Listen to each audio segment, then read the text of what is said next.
ahead. I won't interrupt anymore. I promise. That's all right. I'm used to it. My name's Ryan Ingold, pastor at Cross Point Church here. It's an absolute honor to have you in our building, and anytime the city can use this facility or anybody, we want this building to be widely used. We're about, I don't know how much you know about Cross Point. We'll be 7 years old this fall, so we're relatively new. Bought this building 5 years ago. Ended up kind of acquiring this half block across the street from us. And so for, I don't know, the last couple of years, 2 or 3 years, we as a church have just been praying about how do we bless the community best with this space that we have, the green space. Now obviously here on the main campus, we're pretty much landlocked with the school wrapping around us, and there's no green space over here. We own that house, and we own the ball and shell building, so we really felt like this space would be best utilized if we could turn into some sort of pedestrian localized park, that would be of best use to the neighborhood, the businesses around here, and especially the school district. There's just a lot of people that can take advantage of a place like this. And so Ted and Dana and the crew, they were gracious enough to allow me to come and just tell you this is what's coming, and we would love your help with it in any way we can. But this is a kind of the west elevation, if you will, of the park, what you're looking at on the front side of that card. And so on the back side, it kind of goes through what some of those features are, but we want to have some food truck hookups. We've got plans to install those hopefully in the next 60 or 30 days, 45 days. There's some things we got to get through, but hopefully that will happen. That house that you see in the top left corner, it's one of the oldest houses in Bryant, and I hate this because we were trying to preserve it, and it's just not cost effective. The more we've gotten into looking at that building, it's just it's not. We're not going to be able to. We wanted to turn that into some retail space, and it's just not going to happen. But the good side of that is it gives us a lot more green space in the park.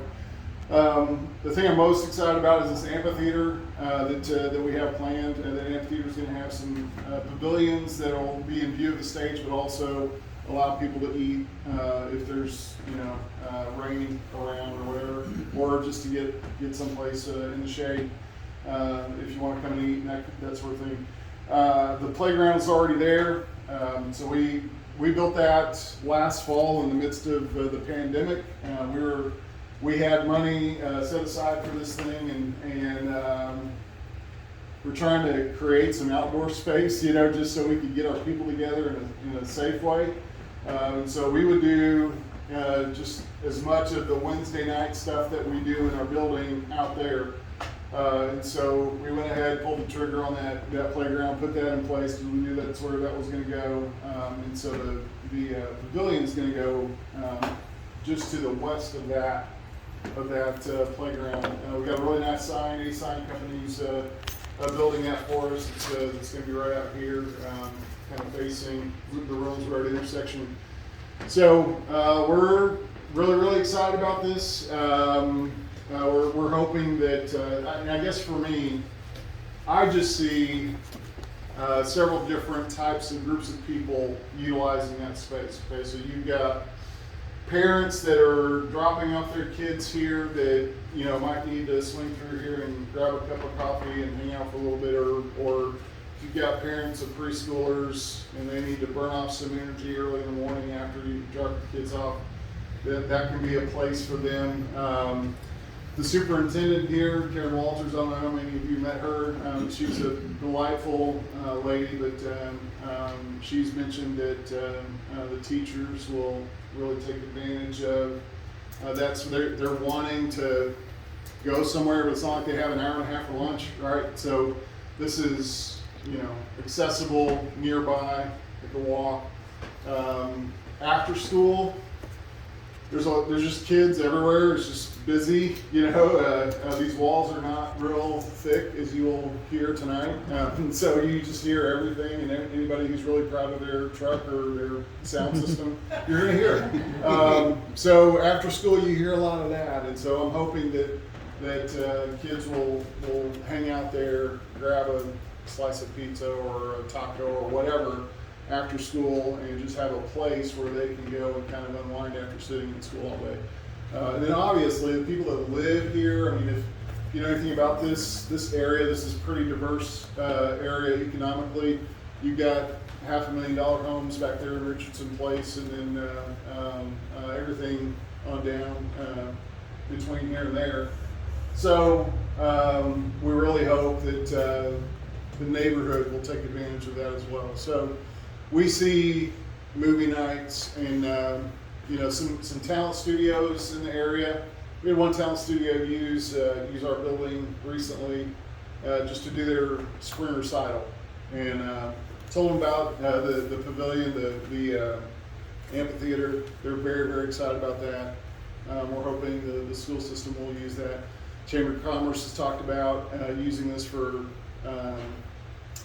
tailgate party kinds of things. You know, if you've ever been to the Salt Bowl, that's a major event for Saline County because it involves these two rather large communities in Benton and Bryant.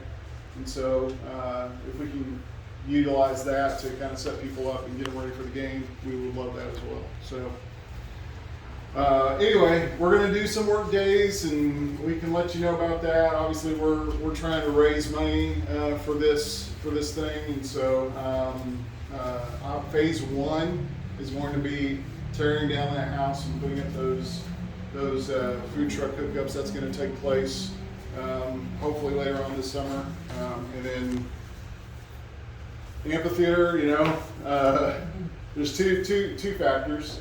When can we raise the money for that? That's one factor, and the other factor is just construction costs are bananas right now. So if you're in construction, you know that it's just not a good time to build. So we're waiting for the Lord's guidance in the best and most appropriate time to build. So anyway, that's what we're looking forward to. You guys have any questions? I have one. Yeah. Are there any plans to have water fountains or water bottle filling stations? As someone who runs these streets a lot, water bottle filling stations. Hadn't thought about it, but yeah, if that's something that would be utilized. I mean, see, that's the kind of thing that you get in a room like this, and people have some good ideas like that. There's a lot of runners that would start at on Saturday morning and then run all through the streets. Yeah. And so it was used a lot. So like just a fountain or a water bottle filler? Either one. Okay.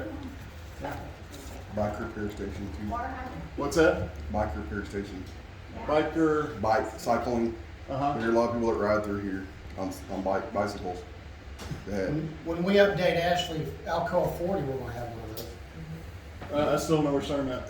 Basically, it's a place where they can air up a tire if a tire Oh, goes air up a flat. tire. Okay. I got you. Or if they need to change the tire, it's got the tools to change the tire. They have them on the river trail. Yeah, they're all. Hey, go check the river trail out at Two Rivers Park and at Two Rivers Bridge.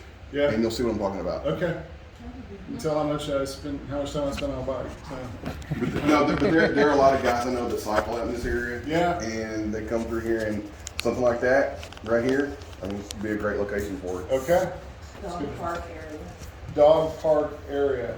All right. No, we already got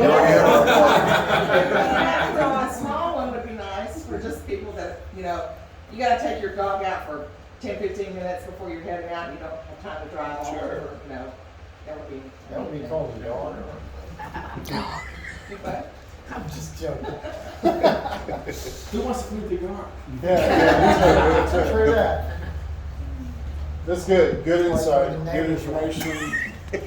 Great ideas. Anything else? Good. Okay. Again, we're thrilled you're here. Let me tell you about the bathrooms. If you're men's bathroom.